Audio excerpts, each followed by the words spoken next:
was blacker than coal. He was a Negro. Lamentations 4, 7, and 8. And this is really hard for people to see in Scripture, because predominantly it has been the Caucasians that have been in charge of the Scriptures, right? For millennia. Lamentations 5:10. Our skin was black like an oven. Job 30 verse 30. My skin is black upon me and my bones are burned with heat. Deuteronomy 28. Deuteronomy 28 verse 68. And Yahweh shall bring you into Mitzrayim, Egypt again, with ships. And the way of which I said to you, you shall see it no more again. And there you shall be sold to your enemies for slaves and female slaves, and no man shall buy you. And that is what happened to the regal class of the house of Judah. And I want to give you a brief history. I won't go into it too much, but I can't just make that statement because there'll be people that will push back. But I want to give you a brief history on slavery. I was just amazed, I got to tell you. I mean, when you come to America and you talk to people about slavery, you can talk to black people about slavery, white people about slavery, and they'll give you all this history on slavery, and it only goes back to the 16th and the 17th century. And you're like, don't they teach you the history of slavery? Why? Ask the bloody question. Why are they only teaching you the history of slavery as far back as the 16th and the 17th century? Why are they only going that far back? Because they don't want you to go farther back than that, because then you'll actually find out the truth. But from the 16th and 17th century, we'll teach you about slavery. Huh? You've got to go further back, and you've got to understand and question, why do they do this throughout the whole of America, in all the public schools? Why do they only go back as far as the 16th and the 17th century to talk about slavery? We've got to go further back than that. Because Islam designed infernal slavery.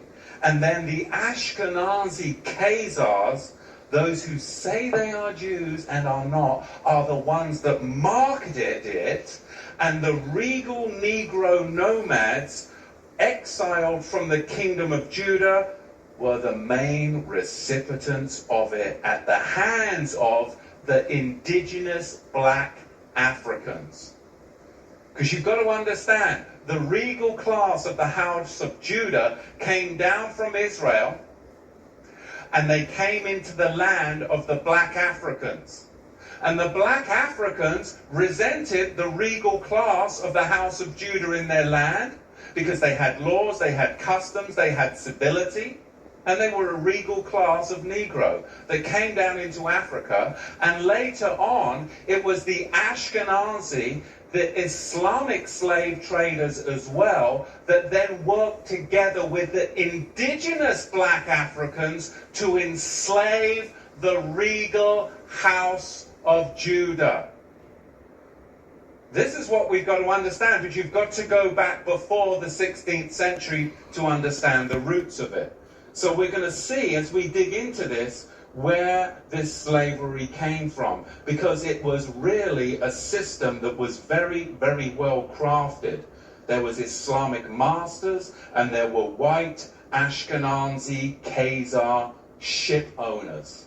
There were the buyers and the sellers. And they're not going to fill you in on all of this, but really you've got a 4-tier system.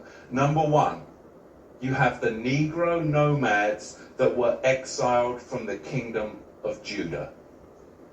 Number two, you had indigenous black African hunters that resented the regal Negro nomads that had come into their territory with their own customs, with their own laws that were different and would not assimilate into their tribal culture. They were their own tribe. They were the regal house of Judah. Number 3, you had Islamic trappers that worked with the indigenous black Africans to trap the regal Negro house of Judah. And then you had them sell them to the Ashkenazi ship merchants, along with many Portuguese and British Ashkenazi. You see, it's just like Al-Qaeda today. Or is it ISIS? Or is it ISIL? Or is it IS? I mean, right? Let's just change the name as much as possible to throw you all off so you really don't know what's going on. Let's keep switching the identity to hide the people. Why don't we just keep renaming you? Are you Negro? Oh, no, you're not Negro. No, you're colored.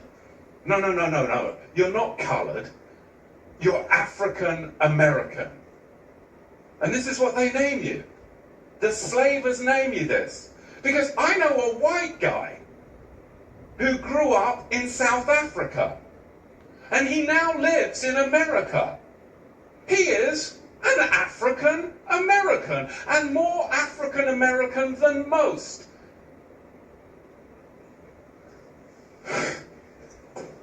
Do you see how African American is a misnomer? It's a misnomer. Don't check that box. It's a title given to blacks by democratic slavers. Okay? Let's be real. They want you to check the box, just like they want the Anglo-Saxon to check the Caucasian box. It's not true. So, again, we've got the 4-tier system. Number 1, we have the regal Negro nomadic class that are exiled from the kingdom of Judah. They are their own royal tribe in Africa. Then, number 2, we have the native black African trackers. They're going to track them down. And number 3, we have the Islamic trappers, because between 650 of the Common Era and 1900 of the Common Era, 10 to 20 million people were enslaved by the Arab slave traders. Over 20 million enslaved Africans were delivered through the Trans-Sahara route to the Islamic world. Can you get your head around that?